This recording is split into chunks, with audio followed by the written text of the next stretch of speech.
So imagine living in an apartment building covered in algae, and apparently it's fully tenanted, fully occupied. Yeah, indeed, it's fully occupied, and the occupants they kind of like it. They have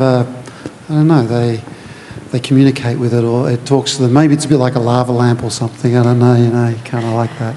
I'll let you say a few words about the project. Yeah, I will. I think I might just describe the technology a little bit, because I'm not sure that came out so clearly. Essentially, the technology is a nutrient-rich water that's encapsulated in between two pieces of glass, which is what you see on the facade, and that is linked in a pipework network to effectively a tank, and the tank is a skimmer tank. So essentially they introduce algae into the system, and they bubble CO2 through the system, and the algae grows from sunlight and CO2. And you pump that round in a loop, and then you skim that algae off, and depending on how much you skim off will mean how much algae is in the loop. Yeah. The algae itself is a biofuel, but it can also be used for a food source, actually, or pharmaceutical products or similar. So it's quite interesting that we're creating something that we can store and reuse compared to most sustainable renewable energy technologies. And the second interesting thing is, because you're growing that algae and you're skimming a degree of that off each time, you can change the transparency of the system, and so the building gets shaded differently over summer and over winter, and it allows us to keep the heat load off the building. And then you hear them talking about the heat load. That heat load is then picked up and reused. So, from multiple points, there's quite a bit of technology there, and some very innovative thinking. I mean, it's just curious, imagine just living in a building like that. Now, this project screams innovation. Can you tell us a bit about the collaboration between designers, engineers, scientists, product manufacturers that contributed to the nature of this building? Because it is really pushing some boundaries here. Yeah. Yeah. So as I mentioned in the video, Arup collaborated with SSC, which are a bioengineering firm for the algae, and a company called Colt International, which is a facade contractor, essentially. And the important thing is, in this kind of innovation process, that collaboration. And for Arup, it was interesting because at different times in the process of developing this design through innovation, there's a series of steps that we need to go through. We had to call in different specialists, from glass specialists to work out how do we actually encapsulate the nutrient-rich water without the glass breaking, to mechanical engineers to work out the pumping system and how it integrates into the building. So the important part of that is the ability to collaborate with a series of different stakeholders in any project, I think, for an innovation. So are we likely to see an algae-covered project here in Sydney? Are we going to see this technology morphed or repeated elsewhere? Yes. Yeah, I think so. Definitely in terms of we're talking with pharmaceutical companies at the moment, and definitely in the pharmaceutical industry, the product that is generated has value, and it has value that can be then demonstrated, I think. And we've got to realise this is an early phase innovation, and in a lot of innovative processes you start to see a repeat, and I'll give you a few examples of that later on maybe. And I guess from our point of view is the learning that goes with that innovation process is the key thing.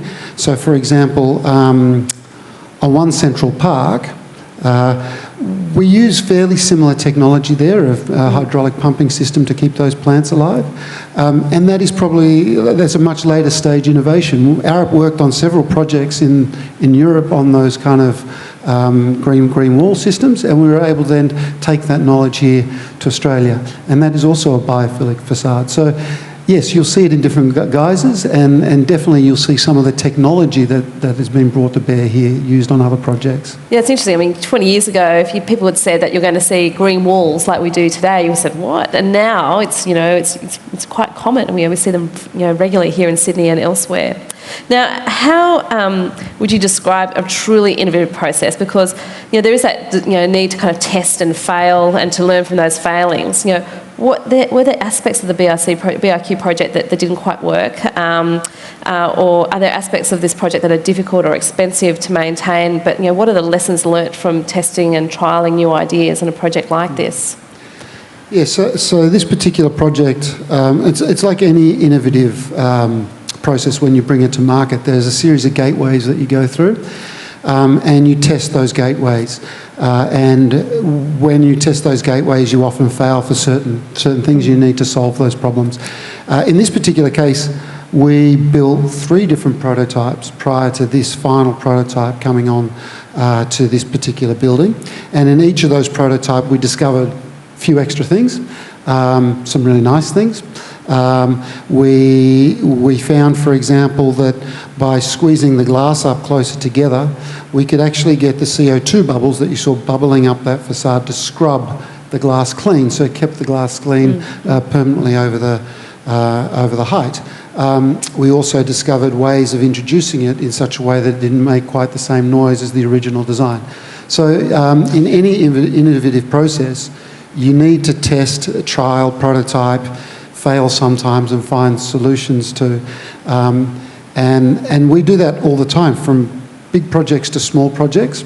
And I think the Dr. Chow Chak building is an example of that. Arup were the lead facade consultant on that particular design. And I think we went through, I don't know, it must have been 10 or 15 different ways of laying those bricks before the final design outcome was generated. Anything from, we had the robotic arm laying the bricks, for example, to generate the 3D geometry, to a series of folded out paper plates that would set up the geometry so you could lay bricks against it. And in the end, it was really the collaboration, I think, between bricklaying and the fact that we then cut out 3D forms on the inside, the air seal, to generate the location where those bricks should go and connect them, together with the subcontractors and the main contractor, so Lend-Lease, that discovered probably the most cost-effective and appropriate solution for that particular one. So yes, you have to innovate, and you have to learn to fail and improve in that process. It's fascinating, because I don't think it's something that the sector kind of talks about much, that kind of fast fail, you know, prototyping, learning, and yet we're doing it all the time. And in fact, you know, this project is in itself, you know, a prototype. I'm curious. You know, does it take, I mean, this was a project that was realised through an expo, it had government funding. You know, does it take expos and Olympic Games for countries, for governments to take big risks, and not just governments, you know, developers as well, to take big risks and really push innovation and really test dimensions such as sustainability and other kind of aspects of construction?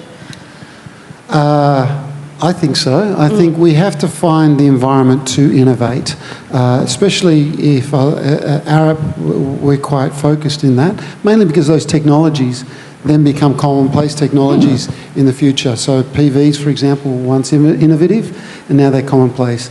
The design for Sydney Olympic Village, for example, is a pretty conventional kind of process these days. And it's very important in this particular design. It was an expo where it was part funded by government and part funded by a private developer. And that, I think, is the most interesting thing, because actually the financing strategy was innovative, and that was able to then generate quite rapidly this new technology over a 3-year period.